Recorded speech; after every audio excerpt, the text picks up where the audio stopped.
Hello guys, welcome back to the study. और आज की क्लास में हम लोग जानने वाले हैं इतनी इंपॉर्टेंट चीज जो कि अभी तक आपको यूट्यूब पे किसी ने नहीं बताई होगी। ठीक है, ये चीज मुझे कैसे पता चला, सबसे पहले मैं वो बताता हूँ आपको।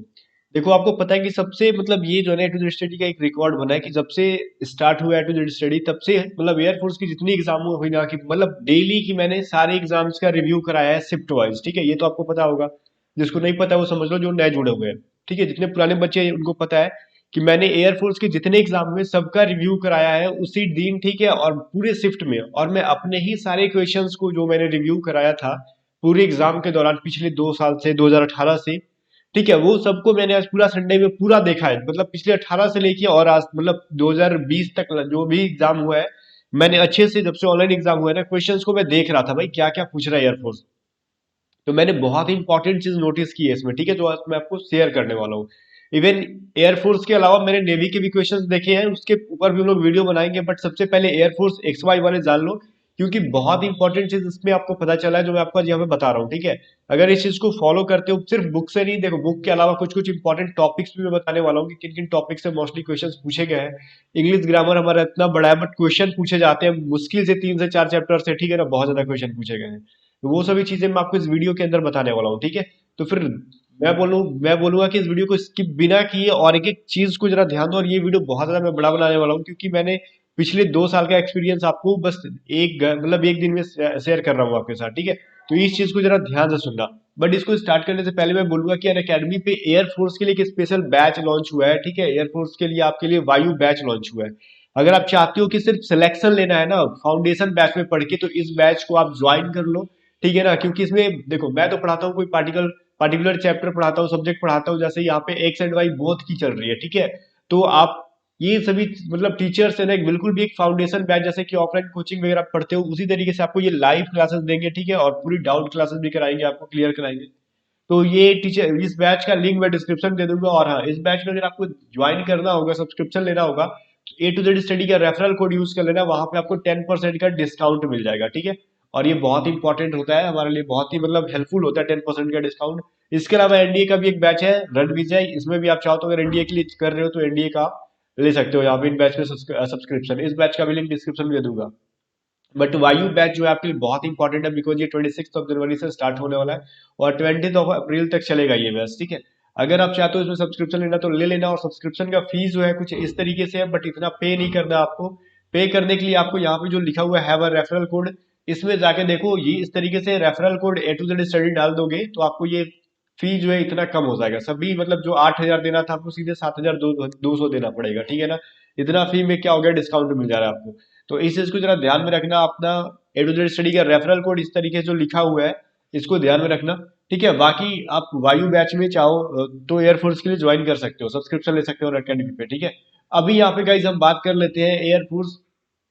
मैं यहाँ पे लिख रहा हूँ सबसे पहले एयरफोर्स के लिए कुछ इंपॉर्टेंट बात। ठीक है, एयरफोर्स का एग्जाम अगर दे रहे हो आप, एक्स का हो या फिर वाई का हो, ठीक है, दोनों बच्चों जरा बिना वीडियो को, मतलब मैं बोलूँ कि वीडियो पे पूरा कंसंट्रेशन रहना चाहिए आपका, इधर उधर नहीं। क्योंकि मॉक जो मैंने 2 साल का जो चीज एक बार एनालाइज करके मैं आपको बता रहा हूँ, बहुत ही इंपॉर्टेंट होने वाला है उन बच्चों के लिए, खास करके जो बिगिनर है, और उन बच्चों के लिए जिनका लास्ट स्टेज है। जो बीच वाले हैं ना, जो थोड़ा बहुत समझ बच गए हैं, तो वो अपना थोड़ा बहुत इधर उधर कर रहे हैं, फिर भी उनको करना नहीं चाहिए। ठीक है, पूरा फोकस करो, बिकॉज हर अटेम्प्ट को लास्ट अटेम्प्ट समझा करो। और यहाँ पे देखो, मैं आपको 3 पार्ट में इस चीज को बांट रहा हूँ। ठीक है, पता है क्या? पहला, इंपॉर्टेंट बुक में। ठीक है, इंपॉर्टेंट बुक्स में इसको बांट रहा हूँ। ध्यान से सुनना यहाँ पे मैं क्या बता रहा हूँ। पहला आपको मैं इंपॉर्टेंट बुक्स बता रहा हूँ। दूसरा, इंपॉर्टेंट टॉपिक्स बता रहा हूँ जिससे मोस्टली पूछा गया है क्वेश्चन। ठीक है, और तीसरा मैं क्या बता रहा हूँ यहाँ पे समझो। तीसरा चीज है, पहला इंपॉर्टेंट बुक्स में हमें पढ़ने हैं और टॉपिक्स पढ़ने हैं। और तीसरा जो मैं बता रहा हूँ क्या, ये तीसरा ये है हमारी एक्यूरेसी। ठीक है ना, एक्यूरेसी यहाँ पे क्या होती है मैं वो बताऊंगा आपको लास्ट में। ठीक है, एक्यूरेसी और अटेम्प्ट जो हम लोग बोलते हैं ना, अटेम्प्ट एंड एक्यूरेसी, ये चीज में जरा ध्यान में रखना। ठीक है, अटेम्प्ट एंड एक्यूरेसी, इस चीज को जरा ध्यान में रखना। इन 3 चीज के ऊपर हम लोग इस बार काम करेंगे। इन तीन चीज के ऊपर आप काम करके गए तो एग्जाम में देखना आप बहुत अच्छा स्कोर करके आओगे। अब सबसे पहले ये समझो, इंपॉर्टेंट बुक्स क्या है। हमें वो ही बुक्स पढ़ने हैं या फिर एयरफोर्स ने जिससे मोस्टली क्वेश्चन पूछे हैं, वो कहाँ से मिलेंगे मैं आपको बता दूंगा। ठीक है, हर एक सब्जेक्ट वाइज बताऊंगा मैं यहाँ पे, जितने भी एयरफोर्स में पूछे जाते हैं एक्स एंड वाई दोनों के लिए। क्योंकि मुझे, आपने अभी तक वो बुक्स का शायद नाम भी नहीं सुना होगा, बिकॉज अगर सुना होता तो आप पढ़ के गए होते। ठीक है, और ये दूसरे नंबर पे हमारे पास टॉपिक्स, ये कौन कौन से टॉपिक देखो, हमारे पास जैसे इंग्लिश का ही ले ले तो इंग्लिश ग्रामर में बहुत सारे चैप्टर्स है, इवन 15-20 चैप्टर्स है हमारे पास। पूछा गया है क्वेश्चन मात्र लगभग 4 से 5 क्वेश्चन से, मतलब पिछले 3 साल के अंदर 4 से 5 चैप्टर्स को सिर्फ रिपीट किया गया है। और ऑफलाइन एग्जाम जब चल रहा था तो ना तो मैं देता था ना तो आप देते थे, ठीक है। तो इस चीज को जरा ध्यान देना। तो ये जो है हमारे लिए बहुत इंपॉर्टेंट है कि कौन से टॉपिक्स हमें किस सब्जेक्ट में कहाँ से पूछे गए हैं, इस चीज के ऊपर हम लोग बात करेंगे। और ये अटेम्प्ट एंड एक्यूरेसी क्या है, देखो ये सबसे ऊपर डिपेंड, मतलब बच्चों के ऊपर डिपेंड करता है ना कि कितने ज्यादा वो लोग अटेम्प्ट करते हैं ऑनलाइन एग्जाम में, ठीक है। और क्यों उनका मार्क्स कम आता है, क्योंकि वो क्या करते हैं भाई, एक्यूरेसी का मतलब होता है कि आप कितना सही करते हो, ठीक है। मान लो आपने अटेम्प्ट किया, मान लो रेगा में आपने 30 मार्क्स का रेगा होता है, आपने अटेम्प्ट किया मान लो 25 क्वेश्चन, ठीक है, अटेम्प्ट किया है, जिसमें से आपने गलतियां कितनी की है भाई, 10 क्वेश्चन गलतियां कर दी, तो फिर सही कितना किया, 15 से में भी आपको 2.5 कट जाएगा, ठीक है ना। तो इस चीज के ऊपर ध्यान दो। तो इसके ऊपर भी बात करेंगे कि ये भी हमको कैसे सुधारना है। इंपॉर्टेंट बुक्स के ऊपर चलो सबसे पहले हम लोग बात कर लेते हैं। तो गाइज यहाँ पे इंपॉर्टेंट बुक में आपको, इंपॉर्टेंट बुक जरा ध्यान से सुन लेना गाइज, इंपॉर्टेंट बुक्स मेरी हैंडराइटिंग तो जरा गौर मत करना, आप लिख लेना। सबसे हम लोग पहले बात कर लेते हैं इंग्लिश के लिए, ठीक है। अब ये कमेंट में मत पूछना कि मेरे पास ये बुक है वो बुक है, क्योंकि मेरे लिए वो मायने नहीं है कि आपके पास कौन सा बुक है, मेरे मैं ये बता रहा हूँ कि ये आपको कौन सा बुक बहुत ज्यादा हेल्पफुल है। तो सबसे पहले अगर आप इंग्लिश की बुक के बारे में बात कर ले तो मैं आपको 2 बुक प्रीफर करूंगा, दोनों में से कोई एक ले लेना। मेरा फर्स्ट प्रेफरेंस रहता है केडी पब्लिकेशन, ठीक है। केडी पब्लिकेशन, ये किसका है भाई, नीतू, ठीक है, नीतू मैम का है, नीतू सिंह का है, ठीक है, नीतू सिंह का है ये बुक। अब इस बुक को मैं क्यों आपको बोल रहा हूँ कि इस चीज को लो, ठीक है, क्यों लो भाई, बिकॉज इसमें आपको 3 चीज बहुत ज्यादा इंपॉर्टेंट मिलने वाला है। पहला क्या, ग्रामर मिलने वाला है, दूसरा वोकैब मिलने वाला है, तीसरा प्रैक्टिस मिलने वाला है, ठीक है। अब जो ग्रामर के चैप्टर वाइज प्रैक्टिस करने हैं वो आपको मिल जाएंगे, वोकैब भी मिलेंगे और वोकैब के प्रैक्टिस करने के लिए भी मिलेंगे। बट वोकैब के ऊपर एक चीज मैं बताने वाला हूँ जो कि बहुत ज्यादा इंपॉर्टेंट होगा इस बार, ठीक है। तो क्योंकि वोकैब कहाँ से पढ़ना चाहिए वो भी मैं यहाँ पे डिटेल में एक्सप्लेन करूंगा यहाँ पे। तो सबसे पहले इंग्लिश हो गया हमारा, ठीक है, हमें इंग्लिश केडी पब्लिकेशन बुक ही लेना है। और दूसरा मैं कौन सा बोल रहा था, दूसरा ऑप्शनल है, आप चाहो तो लो अदरवाइज नहीं भी ले सकते हो, ठीक है, एक्स्ट्रा प्रैक्टिस के लिए आप दूसरा लोगे। सबसे पहले यहाँ पे सुनो केडी पब्लिकेशन क्यों लेना है, बिकॉज केडी पब्लिकेशन में सिर्फ 15 चैप्टर्स है। क्या भाई, 15 चैप्टर्स है, जिसको तुम चाहो तो सिर्फ 15 डेज में खत्म कर सकते हो, जो बिल्कुल भी वर्दी लेना चाहते हैं, जो कि मैंने खुद किया है, ठीक है। सीपीओ के टाइम पे एसएससी सीपीओ का जो मेरा एग्जाम हो रहा था, तो मैंने इसको मात्र 15 डेज में रिवीजन कर लिया था। मैं ये बोलूंगा, मैं ये नहीं बोलूंगा कि मैंने 15 डेज में शुरू से लेकर पढ़ लिया था, नहीं, मैंने ऑलरेडी पहले पढ़ा था इस बुक को। बट 15 डेज में देखो हुआ क्या था ना, मैं एसएससी जीडी का रिजल्ट आया हुआ तो मैं आ गया था प्रिपरेशन करने पटना छोड़ के अपने घर पे, क्योंकि इसकी फिजिकल एग्जाम के लिए, ठीक है, एसएससी जीडी की। तो मैंने देखा कि 5 किलोमीटर मेरे बस की बात नहीं है रनिंग करना, क्योंकि मैं रनिंग वगैरह करता नहीं था उतना। तो 5 किलोमीटर रनिंग मेरी बस की बात नहीं है, तो मैंने एसएससी जीडी को यहाँ पे स्किप कर दिया। मैंने देखा भाई 5 किलोमीटर रनिंग करने से बेटर है कि बहुत जल्द मेरा एसएससी सीपीओ का प्री का एग्जाम होने वाला था, ठीक है। तो मैंने बोला कि कम टाइम के अंदर ऐसा क्या पढ़ ले कि एसएससी सीपीओ निकल जाए। वैसे तो मैं पढ़ते रहता था थोड़ा बहुत, बट मुझे चाहिए था कुछ एक्स्ट्रा बूस्ट करने वाला, ठीक है। तो एसएससी सीपीओ निकल जाए, तो वही मैंने जीडी को स्किप किया। छोड़ो भाई रनिंग छोड़ो, एसएससी जीडी में जाएंगे तो लोअर पोस्ट पे जाएंगे, अगर एसएससी सीपीओ हो गया तो फिर आगे भाई तो बोलो, मतलब सेम चीज है बट बड़ा पोस्ट मिलेगा, ये चीज मैं सोच के गया। फाइनली मेरा एसएससी सीपीओ क्रैक हुआ, आपको भी पता है। बट मैंने क्या किया था इंग्लिश के लिए, क्योंकि एसएससी के एग्जाम में इंग्लिश बहुत बड़ा इंपॉर्टेंट रोल प्ले करता है, और चाहे आप एयरफोर्स का ले लो। तो मैंने 15 डेज मेरे पास बचा हुआ था, लगभग 15 to 16 डेज इसकी प्री में, ठीक है। मैं जब जीडी की फिजिकल छोड़ के गया तब से सीपीओ के मेरे पास 15 से 16 डेज ऐसे ही बचा हुआ था। मैंने जो केडी पब्लिकेशन बुक था उसको थोरोली पढ़ा, मतलब पूरी अच्छी तरीके से पढ़ा। मैं स्टार्ट किया चैप्टर 1 से, और उसमें जो 15 दी गई ना, टू द पॉइंट चीजें दी गई है, बहुत ही लिमिटेड चीजें दी गई है इस बुक में। ऐसा नहीं है कि आपको दुनिया भर का भर दिया गया है। मैं आपको अभी भी मैं पढ़ता हूँ इसको, मेंस के लिए भी पढ़ता हूँ, वॉल्यूम 1 इसका सिर्फ, ठीक है। बहुत ही इतना लिमिटेड ये बुक है ना, मैं बता नहीं सकता। सिर्फ मैं बोलूँ कि वो मतलब दूध में से जितना इंपॉर्टेंट मतलब बटर होता है ना, वो सब चीजें निकाल के इसमें डाल दी गई है इस केडी पब्लिकेशन बुक में, ठीक है। आप अमेजोन वगैरह पे जाके ढूंढ सकते हो इसको, ठीक है। और इसमें की वोकैबलरीज जो है, वोकैबलरीज के ऊपर हम बात करेंगे, बट उसके पहले ग्रामर के ऊपर बात कर ले। ग्रामर में सारे चैप्टर्स हैं, अगर ग्रामर पढ़ के हर एक चैप्टर के बाद प्रैक्टिस सेट लगाओ, ठीक है। अगर मान लो प्रैक्टिस सेट लगता है कि ये बहुत कम है, तो एक बुक आता है कॉमर, मिरर ऑफ कॉमन रीडर, ठीक है, मिरर ऑफ कॉमन रीडर, ठीक है, कॉमन एरर। ये वाकई मिरर है कॉमन रीडर का, इसमें सिर्फ कॉमन रीडर के क्वेश्चन दिए गए हैं, बहुत ही इंपॉर्टेंट है। और मैंने इसको मैंने इसको पढ़ा है, बट मुझे बहुत ज्यादा उतना मतलब इंटरेस्टिंग नहीं लगता है, क्योंकि इसके सारे क्वेश्चंस में से बन जाते हैं। ठीक है, मुझे बहुत इजी लगता है ये चैप्टर, ये वाले बुक। ठीक है, बट आपने कभी नहीं पढ़ा है तो आपके आपके लिए बुक बेस्ट है। मेरे लिए इंग्लिश अब बहुत मतलब इजी लगता है एक तरीके से, तो मुझे ये बुक उतना अच्छा नहीं लगता, क्योंकि जो क्वेश्चन सिंपली बन जाते हैं मुझसे। ठीक है, बट आपको मैं बोलूंगा कि आपको लेना चाहिए, आपका अगर इंग्लिश वीक है तो। अब यहाँ पे इंपॉर्टेंट चैप्टर्स के ऊपर मैं यहीं पे बात कर दूं इंग्लिश के लिए ही, कि इंग्लिश में जो है कौन कौन से ग्रामर के बहुत ज्यादा चैप्टर्स इंपॉर्टेंट पूछे गए हैं। देखो, पिछले 3 साल के अंदर, 3 इयर्स के विद इन जो है कॉमन रीडर पूछा गया है, वो मोस्टली 4 से 5 चैप्टर से पूछा गया है। कॉमन रीडर 5 चैप्टर से पूछा गया है। पहला, tense, most of the questions tense से पूछे गए हैं। ठीक है, इसके बाद एडजेक्टिव पूछे गए हैं, प्लस एडवर्ब पूछे गए हैं। Most of the questions adjective plus adverb. और तीसरा हमारा जो है कंडीशनल सेंटेंसेस, कंडीशनल सेंटेंस से पूछा गया है। ठीक है, अब इसको आप लोग समझ लेना कंडीशनल सेंटेंसेस क्या है, मैंने पढ़ाया है बहुत बार। ठीक है, तो ये आपके इंपॉर्टेंट चैप्टर हो गए। और इसके अलावा एक चैप्टर और है, वो क्या है, कंजंक्शन। ठीक है, कंजंक्शन, ठीक है ना, कंजंक्शन। ये जो देखो 5 टॉपिक है हमारे पास, इससे कॉमन रीडर जो है मोस्ट ऑफ द टाइम्स में बोलूं कि 95% एग्जाम्स में आपको इन्हीं 5 चैप्टर से पूछा जाता है, और आपके एयरफोर्स ने भी वही काम किया है। इन 5 चैप्टर से जरा आप पढ़ के देख लेना इन 5 चैप्टर्स को, आपको लगेगा कि मेरा 90% कॉमन रीडर बनते जा रहा है, बनते जा रहा है। ठीक है, टेंस से adjective, adverb, conditional sentences and conjunctions. ठीक ठीक है। अब देखो, फिल इन द ब्लैंक्स पूछा जाता है। फिलर जो है, फिल इन द ब्लैंक्स जो पूछा जाता है वो किससे पूछा जाता है? आपका एयरफोर्स मेनली दो, मतलब 2 से और 3 चैप्टर से पूछता है। सबसे पहला प्रेफरेंस देता है वो आर्टिकल को। ठीक है, आर्टिकल को सबसे पहला वो प्रेफरेंस देता है, आर्टिकल को फिल इन द ब्लैंक्स में। सेकंड देता है वो प्रीपोजिशन को। ठीक है, प्रीपोजिशन को। और थर्ड देता है वो किस चीज को, वर्ब को। ये जरा ध्यान दो मैं क्या बोल रहा हूँ। ये वर्ब में क्या पूछता है, वो हेल्पिंग वर्ब पूछ लेता है। ठीक है, ये इन एक्सिलरी वर्ब, हेल्पिंग वर्ब, ये पूछ लेता है। इन 3 चैप्टर से हमेशा वो फिल इन द ब्लैंक्स पूछते आया है। मतलब गजब कर दिया ये सीक्रेट, अगर किसी ने पकड़ लिया होता ना, तो फिल इन द ब्लैंक्स उसे छूटता नहीं। और कॉमन रीडर से भी ज्यादा क्वेश्चन वो फिलर से पूछता है, आपको पता है एयरफोर्स में। अगर कॉमन रीडर से 2 क्वेश्चन पूछ रहा है, तो वो फिलर से 3 से 4 क्वेश्चन पूछ लेता है एग्जाम में। ये गजब का खेल है उनका।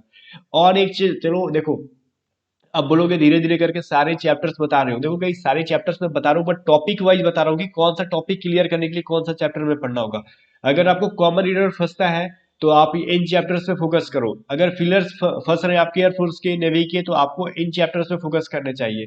ठीक है, इसके अलावा देखो, एक क्वेश्चन जो है आपको वाइस चैप्टर से सिंपली डायरेक्ट पूछता है, एक जो है इससे पूछता है, नरेशन से पूछता है। ठीक है, इनडायरेक्ट डायरेक्ट, एक मतलब वो अलग से नहीं पूछता है। नरेशन और वाइस जो है ना, मतलब ऐसा नहीं कि वो कॉमन रीडर में डाल के दे रहा है, फिलर्स में डाल के दे रहा है, नहीं, वो सिंपली डायरेक्ट पूछ लेता है। और कभी कभार क्या करता है, एक क्वेश्चन आपको डायरेक्टली कहां से पूछ लेता है भाई, इससे क्वेश्चन टैग से। क्वेश्चन टैग से डायरेक्ट पूछ लेगा, लास्ट में बताओ कि क्वेश्चन टैग क्या होगा यहाँ पे। ठीक है, लास्ट में डायरेक्टली पूछता है। तो इन सभी टॉपिक्स को जरा लिखते जाना, इंग्लिश के लिए बहुत इंपॉर्टेंट है। अगर आपका इंग्लिश खराब है तो मतलब कोई नहीं बताएगा इस तरीके से। इतना आप अच्छे से इसको, मतलब मैं बोलूँ कि कैटेगराइज कर दिया मैंने अलग अलग कैटेगरी में, क्योंकि मैंने पिछले 3 साल के क्वेश्चन को एयरफोर्स को बहुत अच्छे से देखा है। अब इसके अलावा हम लोग वोकैब पे आते हैं कि वोकैब वो कहाँ से पूछता है, तो वोकैबलरीज कहाँ से पूछता है। देखो, वन वर्ड सबसे पहले हम बात करेंगे, तो मेनली 2 बुक्स अगर आप वन वर्ड के लिए पढ़ते हो, तो 99% आपके वन वर्ड कवर हो जाएंगे। ठीक है, वन वर्ड ही सिर्फ नहीं बल्कि इडियम्स भी। कौन कौन भाई? पहला तो केडी वाला जितना पढ़ मिला है उसमें, केडी पब्लिकेशन में अपलोड है जो, इसके सारे वन वर्ड पढ़ जाओ। दूसरा एमबी बुक आता है। ठीक है, एमबी बुक्स, इसमें मतलब वन वर्ड और इडियम इनसे बाहर कभी नहीं पूछा है एयरफोर्स में। ठीक है, इनसे बाहर कभी पूछा ही नहीं है। अब रे एंड रेयर के इसमें 1% जो है, वो आप सोच लो वो भगवान भरोसे हो जाता है, वो कभी भी कुछ भी हो सकता है। वो हम मैं 100% ही गारंटी दे देता हूँ वो कैब में। बट 99% वन वर्ड और इडियम फ्रेजेस जो है, इन्हीं बुक से पूछता ही है। ठीक है, इन्हीं बुक से पूछता ही है। अब देखो, केडी पब्लिकेशन बुक खरीदना आपको मिल जाएगा, बट एमबी अगर नहीं भी खरीदते हो, तो ये आपको इंटरनेट पे मिल जाएगा। ठीक है, या फिर अदरवाइज मैं इसकी वो क्या आपको टेलीग्राम पे प्रोवाइड करा दूंगा। ठीक है ना। चलो, अब यहाँ पे पूछते हो कि साइनोनिम्स और एंटोनिम्स कहाँ से पूछता है, तो देखो ये बहुत ही खतरनाक बात है। इसका आज तक मतलब कुछ पता ही नहीं चला कि ये कहाँ से पूछता है, क्योंकि आप 10 बुक्स भी पढ़ लेते हो ना, एक्स बुक, वाई जेड, मतलब कुछ भी बुक नाम नाम मैं रख दूं 10-20 बुक, फिर भी 100% छोड़ो, इसकी 80% भी गारंटी नहीं है कि वो जरूरी नहीं कि आप 50 बुक से भी पढ़ लो तो ये साइनोनिम्स एंटोनिम्स वहीं से आएंगे। ठीक है, इवन लगभग देखो, मैंने पिछले 7 दिन में अभी कल तक तो मैंने 1200 वर्ड्स याद किए थे, बट यहाँ पे मैंने अभी तक जो है ना 1500 प्लस मतलब वर्ड्स कुछ रिवीजन कर लिए हैं सिनोनिम्स एंटोनिम्स की। फिर भी मैं अभी ना आज ही जस्ट मॉक टेस्ट लगा रहा था एक ग्रेड अप के ऊपर, ठीक है, फ्री वाला था। ग्रेड अप के ऊपर मॉक टेस्ट लगा रहा था, तो उसमें के सिनोनिम्स मेरे से दो नहीं समझ में आया, मुझे लग रहा है मैंने उसको पढ़ा ही नहीं है। सोचो, जब मैं आपको पढ़ा रहा हूँ फिर भी मुझे लग रहा है कि ये सिनोनिम्स मैंने सुना ही नहीं है पहले। तो सिनोनिम्स और एंटोनिम्स बस जहां से मिल रहा है उसको पढ़ते जाओ, ठीक है। फिर भी इसके भरोसे ज्यादा मत रहना, क्योंकि ये एक नंबर यहाँ से पूछता है और एक नंबर यहाँ से, ये आपका पूरा लक पे डिपेंड करता है कि आपका लक अच्छा है तो अच्छा सा वर्ड आ गया, अदरवाइज इतना घटिया पूछता है कि आप मतलब आपका जो टीचर, आप जहां से भी पढ़ के आओ जिस टीचर के पास, ठीक है ना, चाहे वो कितना भी ब्रिलियंट टीचर हो, कभी कभार उनको भी नहीं पता चल पाता है, क्योंकि इंग्लिश के वोकैब का कोई मतलब अथाह है, वो बहुत ज्यादा है, एक तरीके से वो समुंदर है, ठीक है ना। ये तो हो गया आपका वोकैब का, वोकैब कहाँ से करना है समझ में आ गया। इसके अलावा पिकी वारिस कहाँ से बनाना है, ठीक है। इसके अलावा बोलोगे पैसेज कहाँ से बनाने हैं, तो इनके लिए आप एसएससी की जितनी भी प्रीवियस ईयर होगी उनको बनाते जाना, ठीक है। ऐसा इंटरनेट से लोड करो, बनाते जाओ, ये जितना ज्यादा प्रैक्टिस करोगे उस पे बनेगा। और एक चीज इंग्लिश के ऊपर एक चीज ध्यान देना, डेली आप देखो, जरूरी नहीं है कि न्यूज पेपर इंग्लिश वाला पढ़ेंगे, नहीं। आप इंटरनेट की मदद लो, इंटरनेट पे जो चीज आपको पढ़ना अच्छा लगता है, कि स्टोरी इंग्लिश में पढ़ लो, ठीक है। अगर स्टोरी अच्छा नहीं आता तो किसी का बायोग्राफी जो है, जिसको आप बहुत ज्यादा चाहते हो, एपीजे अब्दुल कलाम को, महात्मा गांधी को, एलन मस्क को, जिसको भी चाहते हो आप, जिसको भी, वारेन बफेट को, जिसको भी चाहते हो, उनका जो है बायोग्राफी आप इंग्लिश में डेली पढ़ा करो एक बार, ठीक है ना। आप गूगल खोलो, मोबाइल खोलो, और वहां पे किसी एक का पढ़ो, ठीक है ना। और जो वर्ड नहीं आया फटाक से वहीं से कॉपी करो, वहीं पे गूगल पे पेस्ट करके उसका हिंदी देख लो, ठीक है। उस तरीके से आपको इसका फायदा होगा पैसेज और पीक्यूआरएस बनाने में, क्योंकि ये कंप्रीहेंशन का पार्ट है, और ये बिल्कुल भी आपको बेसिक अंडरस्टैंडिंग पे, क्योंकि इंग्लिश आप कितनी जल्दी आप पढ़ के खुद से अंडरस्टैंड कर लेते हो, ये इस पर डिपेंड करता है। ठीक है गाइस, तो इंग्लिश का पूरा कहानी खत्म हो जाता है यहीं पे, छोड़ो अब इंग्लिश की कहानी। ठीक है, अब यहाँ से हम लोग स्टार्ट करते हैं रगा का। रगा को मेनली तीन पार्ट में बांटा गया, आपका मैथ, ठीक है, मैथ में, जीके में, जीके प्लस सीए कह लो, करंट अफेयर, ठीक है, और तीसरा यहाँ पे रीजनिंग में, ठीक है, रीजनिंग में। तो रीजनिंग यहाँ पे सबसे ज्यादा स्टार लगा तो इंपॉर्टेंट हो जाता है रगा के लिए, बिकॉज रीजनिंग से 15 क्वेश्चन पूछे जाते हैं। अब रीजनिंग को भी दो पार्ट में बांटते हैं, ये वर्बल, ठीक है, एंड सेकेंड है हमारे पास नॉन वर्बल, ठीक है। ये दो पार्ट में बंटता है आपका। तो सबसे ज्यादा फोकस करना है आपको यहाँ पे रीजनिंग में, कम से कम 15 आउट ऑफ 15 स्कोर कम से कम लेना होगा, क्योंकि ठीक है ना, क्योंकि आप बोलोगे 15 तो इसमें हर एक बच्चा नहीं ले सकता, बट फिर भी कोशिश करो, 15 नहीं आता है ना तो गलती से भी एक गलती मत होने दो, एटलीस्ट 14 नंबर तो ले ही लो किसी भी कीमत पे, ठीक है।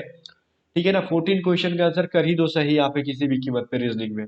इसके बाद मैथ कहाँ से पढ़ना है, जीके कहाँ से पढ़ना है, सब मैं बता रहा हूँ, देखो। रीजनिंग आज तक जहां भी पूछा है उसका वर्बल क्वेश्चन, वो पूरा एसएससी का प्रीवियस ईयर का जितना भी क्वेश्चन होते हैं ना, उन्हीं पैटर्न पे सेम टू सेम उठा के डाल देते हैं वो। एसएससी में जो भी क्वेश्चन पूछे जाते हैं, एसएससी के सी एच एस एल हो गया हमारा, ठीक है, एमटीएस हो गया, सीजीएल हो गया, मतलब सीजीएल का रीजनिंग भी कह लो ना, वर्बल का बहुत ईजी होता है, एक तरह से टफ नहीं होता है। यही सब एग्जाम्स के उठा के रेलवे का वर्बल रीजनिंग हो गया, उठा के एयरफोर्स डाल देता है, उसके पास कोई ज्यादा मेहनत वेहनत करता नहीं है रीजनिंग पे। और मुझे भी नहीं लगता कि इसमें बहुत ज्यादा वो कोई भी एग्जाम मेहनत करता है वो, ठीक है ना। वर्बल रीजनिंग पे वो बिल्कुल मेहनत ही नहीं करता है, बस किसी किसी एग्जाम का उठा के वो डाल देता है। और यहाँ मैं देखता हूँ कि मैंने देखा कि लगभग 2018 में जो है, मैं देख रहा था 18 के का फर्स्ट या सेकंड कोई एग्जाम था, मैं देख रहा था उसमें से मोस्ट ऑफ द क्वेश्चंस ना एसएससी का सेम टू सेम उठा के पेस्ट किया हुआ है वहां पे, समझो ऐसा कुछ कंडीशन हो गया था उनका। बट नॉन वर्बल थोड़ा सा ये अलग लेवल का होता है। इसके लिए देखो मैं आपको बुक बताता हूँ, आर एस अग्रवाल पढ़ो, आर एस अग्रवाल सबसे बेस्ट बुक है रीजनिंग के लिए, ठीक है। ये जो आपको आर एस अग्रवाल एशचंद लिखा होगा उस बुक पे, ठीक है, R S Agarwal S Chand, non verbal के लिए बहुत ज्यादा क्वेश्चन है, इतना बना लेते हो तो नॉन वर्बल छूटेगा नहीं आपका, ठीक है। और ये सबसे ज्यादा आपको स्ट्रॉन्ग करना होगा, आपको रगा पास करने के लिए नहीं, सिर्फ सिलेक्शन लेने के लिए आपको रगा बहुत अपना प्लस पॉइंट बनाना होगा। बाकी मैथ कहाँ से पढ़ना होगा, मैथ देखो, जो मैं आपको मैथ की बेसिक से क्लास स्टार्ट कर रहा हूँ, ठीक है। मैथ की मैंने बेसिक से क्लास स्टार्ट कर दी है, मैंने 11 की 10 पार्ट पढ़ा दिया मैंने उसमें। उसको उस मैथ क्लास का प्लेलिस्ट का लिंक मैं डिस्क्रिप्शन दे दूंगा, उसको बिल्कुल भी फॉलो करो, आप 100% मैथ सॉल्व करोगे, क्योंकि मैं बिल्कुल भी बेसिक लेवल से ट्रिक के साथ पढ़ाते जा रहा हूँ इन सारे मैथ के कोर्सेज को, ठीक है। तो मैथ का तो टेंशन छोड़ ही दो, बल्कि मैथ का प्रैक्टिस करने के लिए एसएससी का, सीएचएसएल वगैरह का, एमटीएस का क्वेश्चन को बनाते रहो। क्योंकि इस बार से जो है ना, जब से देखो 2018 से लेके 2020 के बीच में जितने भी एसएससी के क्वेश्चन पूछे गए हैं सीएचएसएल में, एमटीएस में, सारे मैथ के क्वेश्चन बना डालो, ठीक है। जीके के क्वेश्चंस कहाँ से हम बनाए भाई, जीके के क्वेश्चन कहाँ से पढ़े, तो जीके के लिए एक बुक सबसे बेस्ट है लूसेंट, ठीक है, लूसेंट जीके, ठीक है।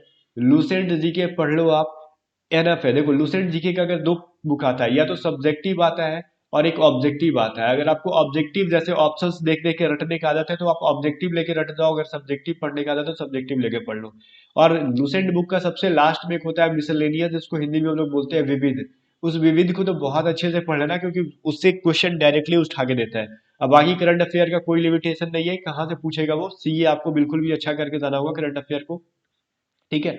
और ये जरूरी नहीं कि पिछले 6 मंथ का ही पूछेगा, पिछले 6 मंथ्स का कुछ ऐसे क्वेश्चंस पूछते हैं जो कि ट्रेंडिंग होते हैं, बाकी वो पिछले 1 साल का भी पूछ लेता है। जैसे स्टैटिक टाइप का होता है कि पिछले साल 26 जनवरी को कौन आए थे हमारे जैसे गेस्ट बन के, चीफ गेस्ट बन के, या 2020 में कौन सा किसको अवार्ड मिला, कौन सा, मतलब ये सब पूछ लेता है, कौन नोबेल किसको मिला, ये सब पूछ लेता है। तो जरूरी नहीं है कि वो 6 मंथ का ही होगा, नोबेल तो 7 महीने 8 महीना पहले मिला, वो भी पूछ लेता है। तो करंट अफेयर पे जरा फोकस करना बढ़िया से, ठीक है।